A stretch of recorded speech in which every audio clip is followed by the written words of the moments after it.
परमात्मा कहते तुमने उस दरगाह का मैल नहीं देखा, धर्मराज के तिल तिल का लेखा, एक एक पाई का हिसाब आपने चुकाना पड़ता है।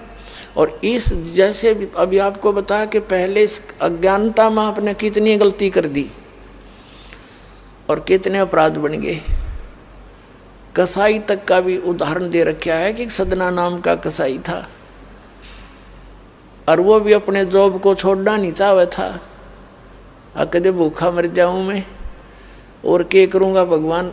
संतों का ज्ञान सुना पर संत से मिला सदना और प्रभावित हुआ, सारी बातों को स्वीकार किया, लेकिन रोजी रोटी फिर अड़ गई आगे।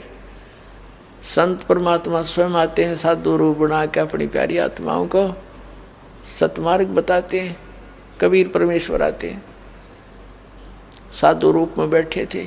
तो सदना कसाई ने सत्संग सुना, परमेश्वर जो संत रूप में आए हुए थे कबीर जी, बड़ा प्रभावित हुआ, अपने कर्मों की तरफ झांका और कहा भगवान मैंने तो नाश कर लिया, क्या मेरा भी उद्धार हो सके गुरुदेव, हे महात्मा जी। तब संत ने कहा, संत रूप में परमात्मा विराजमान थे, कहने लगे भाई आगे पाप करो ना और पिछले माफ हो जाएंगे, इस भक्ति साधन से मैं बताऊंगा ऐसे। वो कहने लगा जी, परमात्मा ने पूछा तू कौन है भाई, कि मैं कसाई हूँ जी, मैं कसाई हूँ, कसाई सदना कसाई, सदना नाम मेरा सदना नाम है, क्या मेरा मुझ पापी का भी उद्धार हो सकता है। परमात्मा ने कहा भाई होगा, कति हो जाएगा, पर बेटा आज्ञा ना करिए। कहने लगा जी क्यों कर बात बनेगी, और तो कोई साधन नहीं रोजी रोटी का। परमात्मा संत जी ने कहा, परमात्मा संत रूप में बैठे थे, बेटा पेट में भगवान ने पाला तू, जब कौन रोटी लेकर जाया करता तेरी, कौन पहुंचाता था, और माँ के गर्भ से बाहर आते ही माँ के सतन में दूध दे दिया, उससे पहले दूध नहीं था, तो क्या अब वो तेरी संभाल नहीं करेगा। लेकिन ये तो एक हमने औपचारिकता सी बातें लगती हैं, क्योंकि हम दूसरे रंग में रंगे हुए। कहने लगा जी मेरा तो काम ना चले, बालक भूखे मर जाएंगे, मेरा तो और कोई काम नहीं, मैं तो नौकर हूँ एक कसाई का, और मन्नत यू काम करना पड़ेगा। तो परमात्मा ने सोची भाई ये तो सारे बांध रखे काल ने। कहा, परमात्मा ने कहा बेटा इसने छोड़ दे तू। तो सदना कसाई कहने लगा, महाराज ये कुकर छोड़ो भूखे मर जाएंगे, बालक नाम लेना चाहे उठे नहीं, मेरा उद्धार कर दो गुरुदेव, उद्धार कर दो, मैं तो कति नरक में गया। परमात्मा बोले भाई नो दोनों बात क्यों करोगी मेरे। फिर परमेश्वर ने सोचा चल भाई चाकस होती है इसकी तो बहुत जबरदस्त इच्छा भगवान में। तो मालिक ने कहा ठीक है बेटा तू न्यों करिए, एक अपना लिमिट बना ले कि इससे ज़्यादा नहीं बकरे काटेगा, जितनी तू ज़्यादा से ज़्यादा बना ले, पर रही है वचन पे। अब सदना बोला जी ठीक है। उसने सोचा रोज के 5-4 काटने पड़े हैं, हम बेईमान से। कहने लगा अब जी 100 तो ज़्यादा नहीं काटूंगा डेली। परमात्मा बोले अच्छा भाई जाते ठीक है बेटा, देख रही है वचन पे, अक जी पक्का हूँ मैं वचन का। चला गया। अब क्या हुआ कि उस शहर में राजा की लड़की का ब्याह हो गया, बारात आ गई, और उसमें बकरे दारू चल रहे। मुसलमान बादशाह था, मतलब मांस तो आम खाते हैं, दारू शराब तो नहीं होगी खैर। अब उसके सदना के मालिक ने आदेश दिया कि सदना बड़ा ऑर्डर आएगा उससे, और भाई ला दिए बकरे ला कर रख दिए 20। अब 20 काट दिए सदना ने। फिर डिमांड आएगी 20 की, और कहने का भाव ये है कि 100 के 100 बकरे कट गए। और सदना ने सोचा हे भगवान कति पूरी बात बनी, हे भगवान आपने प्रण भी आपने रखा, मेरी तो प्रतिज्ञा भी आपने रखी, मांझ दो के हथियार धर दिए, अकरेगी इज्जत आज तक कति नाश हो गया था। इतने में परमात्मा ने क्या किया, एक बहुत बड़े व्यापारी का रूप बना के पहुंच गया सदना के मालिक के पास और कहा भाई मैंने ऐसे ऐसे कांटेक्ट करना, एग्रीमेंट करना तेरे से, रोज के 20, 30, 50 बकरे चाहिएंगे और मैं ऐसे आगे सप्लाई किया करता हूँ। तो बड़ा खुश हो गया वो सदना का मालिक कसाई, कहने लगा भाई ठीक है। और वो बोला जी बाकी एग्रीमेंट कराएंगे सवेरे ही, तो मैं थक रहा हूँ, भूख लग रही है कि मैं खाना खिलाओ और बढ़िया बढ़िया स्वस्थ बकरे का मांस बनवाना। अब कसाई ने आदर किया नौकर के, सदना इधर आ। अब वो सदन कसाई आ गया, खां जी कि एक बकरा काट फटाफट। और बड़ा व्यापारी आया है, बड़ा एग्रीमेंट हो गया है, होएगा बड़ी बढ़िया अच्छा। और भोजन तैयार करा, भेज रसोई में।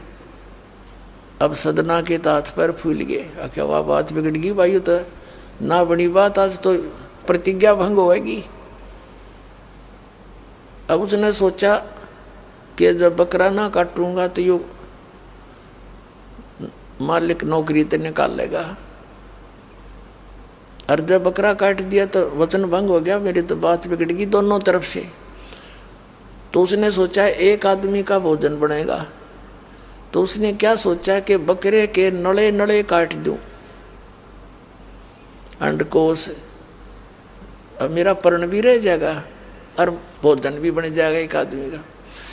हथियार उठाया और बकरे के वो नड़े काटने चाहे, बकरा बुलवा दिया परमात्मा ने बोला सदना और देख भाई मर्यादा ना तोड़े, ना जाने कितनी बार तो तू बकरा बन दिया और मैं बना कसाई, और देखियो मैंने तेरे गल काटे हैं, तेरे को ऐसे नहीं काटा जैसे तू काटने जा रहा है। अब सारी रात तड़प कर मरूंगा मैं, तन्ने भी फिर मैं ऐसे ही काटूंगा तेरे को, ये देख लेना। अब बकरा किस सदना किसके बकरे काट रहा था, हाथ मत कर छूट गई, कप पे खड़ा खड़ा बकरा बोले ना, कटर बैठ गया रोवे। मालिक ने बाट देखी, रसोई में आवाज लगाई, रसोई से संदेशा गया जी अभी तक आया नहीं, मटेरियल पदार्थ नहीं आया, बनाऊं क्यों कर। खुद मालिक गया, सदना से कहा कि सदना क्या करे, तूने काटा नहीं बकरा। मैं नहीं काटूं मालिक, मैं नहीं काटूं। उसने सोचा ये तो दुश्मन है, ये प्रसन्न नहीं है मेरे इस एग्रीमेंट से, ये काहे का नौकर है।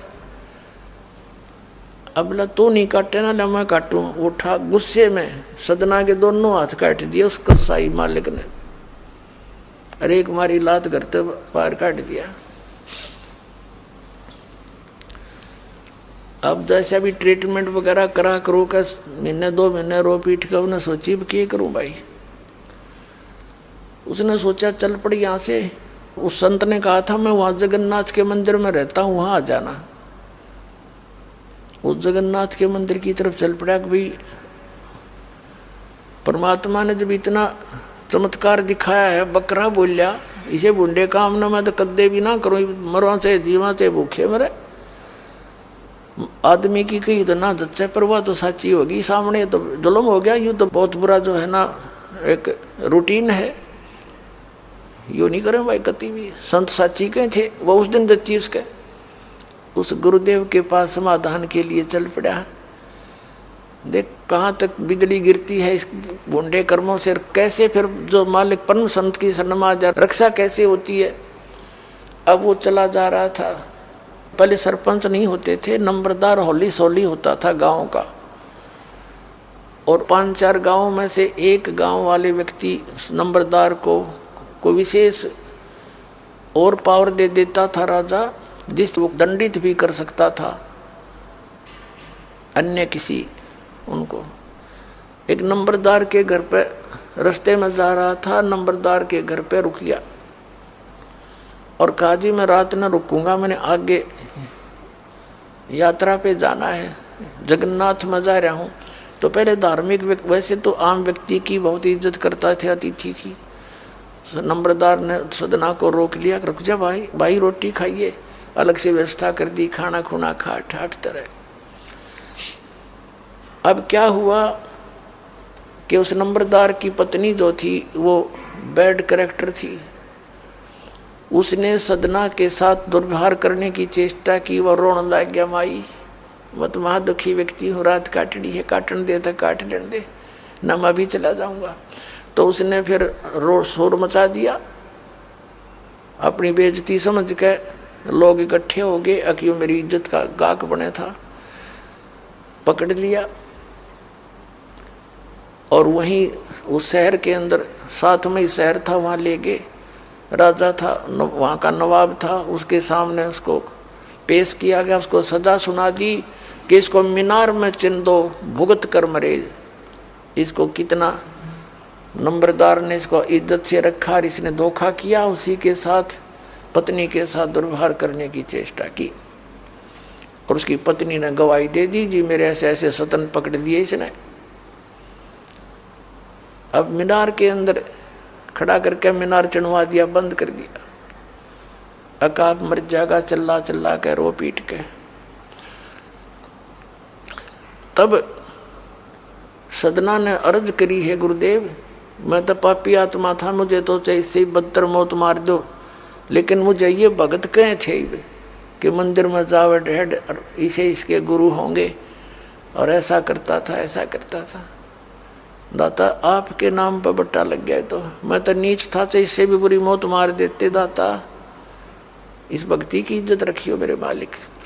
इतना ही कहा था, वो सारा मीनार फट गया और ईंटें उन सरपंच के सर में लगी। उसकी पत्नी के दोनों सतन कट के वहीं गिर गए, खून चल पड़ा। और जिन्होंने ये संदेश सुनाया था, अन्याय का फैसला सुनाया था, उनके सर में ईंट लगी जा जाके। और देखा इतना आवाज हुई, आसपास सब भागे आए, देखने आए, और सदना के दोनों हाथ पूरे हो गए, कटे हुए नहीं रहे। बोलो सतगुरुदेव।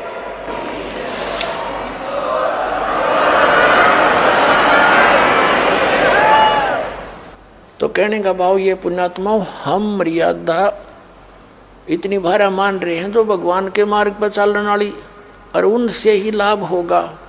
भाई जो गुरु बचन पे डट गे, कट गे फंद 84 के, कट गे फंद 84 के, कट गे फंद 84 के। भाई जो गुरु बचन पे डट गे, कट गे फंद 84 के।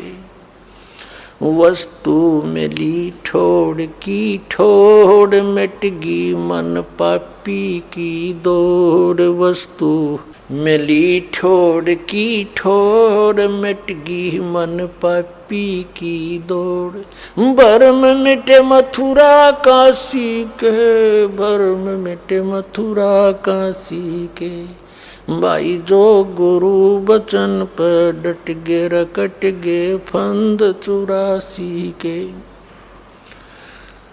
अब पुण्यात्माओं, सदना जैसे कसाई का उद्धार कर दिया उस परम पिता ने, तो आप का तो कहना है कि है जिस मार्ग पर लग जाओ, तो वही मार्ग, वही परमात्मा और वही ज्ञान, वो समाधान आज इस दास को दे रखा है उस दाता ने। इसका लाभ उठाओ, औरों को भी समझाओ, सच से परिचित हो जाओ। तो जब